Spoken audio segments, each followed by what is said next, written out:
நீங்கள் பார்த்துக் கொண்டிருப்பது உங்கள் விஜய். நெஞ்சு பொறுக்குதில்லையே, நெஞ்சு பொறுக்குதில்லையே, இந்த நிலை கெட்ட மனிதரை நினைந்து விட்டாலந்தோ நெஞ்சு பொறுக்குதில்லையே, நெஞ்சு பொறுக்குதில்லையே. கோவமா வருதுங்க. ஏன் வராது? இந்த பள்ளிக்கூடம் லீவு விட்டாலும் விட்டாங்க. இந்த பிள்ளைங்கள்லாம் வெயிலில் சுத்துன்னு சுற்றிட்டு அப்படியே வீட்டுக்குள்ளே ஓடி வந்து மடமடன்னு ஐஸ் தண்ணியை குடிச்சிருதுங்க. ஐஸ் சர்பத்து குடிச்சேங்குதுங்க. எல்லாத்துலேயும் ஐஸை வச்சதெல்லாம் சாப்பிடலாமா? யார் சொல்கிறது? உடம்பு சூடு என்ன, உள் சூடு என்ன, வெளி சூடு என்ன, எல்லாத்தையும் ஒரே நேரத்தில் இப்படி குளிர்ச்சியாக போட்டு அமுக்கக்கூடாதுல்ல. அது தெரியாமல் குடிச்சிருதுங்க. அப்புறம் என்ன? கொல்லுன்னு இருமல் தான், நெஞ்சு வலி தான். அதுக கொல்லுன்னு இருமி நம்மளை எல்லாம் கொல்லுதுங்க. இப்படித்தான் காவேரி 4 பிள்ளைங்களை அழைச்சிக்கிட்டு வந்தா. எல்லாம் ஒரே இருமல், நெஞ்சு வலி, சளி. நான் சொன்னேன், நல்ல வேளை இதுக்கு ஒரு நல்ல வைத்தியம் இப்போதான் எனக்கு நினைவுக்கு வந்துச்சுன்னு சொன்னேன். என்ன தெரியுமா? ஒரு கப்பில் தேங்காய் பூ எடுத்துக்கணும். தேங்காவை நல்லா திருவி எடுத்துக்கிடணும்.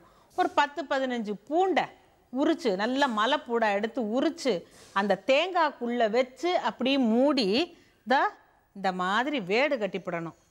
உள்ளுக்குள்ளே தேங்காய் பூ, அது உள்ளுக்குள்ளே வெள்ளைப்பூடு. இதை அப்படியே இட்லி கொப்பரைக்குள்ளே வச்சு நல்லா அவிச்சு எடுத்துக்கிடுங்க. எடுத்த பிறகு அப்படியே நல்லா மணமாக இருக்கும்.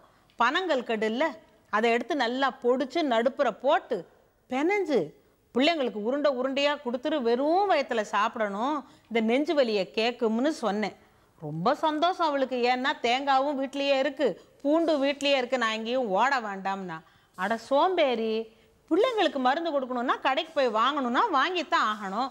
இல்லாட்டி என் வீட்டில் இருக்குது, இங்கே வந்து கேட்டுக்கன்னு சொன்னேன். சரி அப்பத்தா, இருமுதுங்களே அதுக்கு அப்படின்னு கேட்டா. அதுக்கும் சொல்கிறேன், இந்த மாதிரி வெயிலில் சுற்றி வந்த இருமலுக்கு வீட்டிலேயே வைத்தியம் பார்க்கலாம். ஒரு ஸ்பூன் மிளகை எடுத்து வெறும் இலுப்பச்சட்டியில் போட்டு லேசாக வறுத்துட்டு 2 டம்ளர் தண்ணியை ஊற்றி அது நல்லா கொதிக்கட்டும். லேசாக சுண்டின பிறகு அதில் ஒரு கைப்பிடி குப்பைமேனி கீரை, ஒரு கைப்பிடி தூதுவளை கீரை, ஒரு கைப்பிடி துளசியை போட்டு நல்லா மூடி வச்சுருங்க. இந்த கீரையோட சாரெல்லாம் உள்ளே இறங்கின பிறகு பிள்ளைங்களுக்கு கொஞ்சம் பனங்கள் கண்டை போட்டு குடிக்கிறதுக்கு கொடு. இருமெல்லாம் சரியாக போயிடும், நெஞ்சு வலியும் சரியாக போயிடும்னு சொன்னேன். அவளுக்கு என்னமோ இப்போவே சரியாக போயிட்டாக எண்ணம். என்ன சொல்கிறா? நெஞ்சம் மறப்பதில்லை, அது நினைவை இழப்பதில்லை, நான் பார்த்திருந்தேன் உன்னை பார்த்திருந்தே,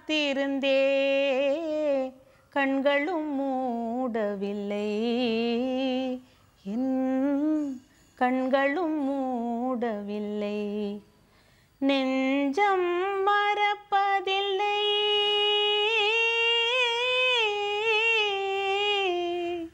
மருந்து சொன்னதுக்கா நெஞ்சம் மறப்பதில்லை? இந்த நன்றி கடைசி வரைக்கும் இருந்தா போதும். போடி பாடுனது போதும் அப்படின்னு ஆரம்பிச்சு வச்சேன்.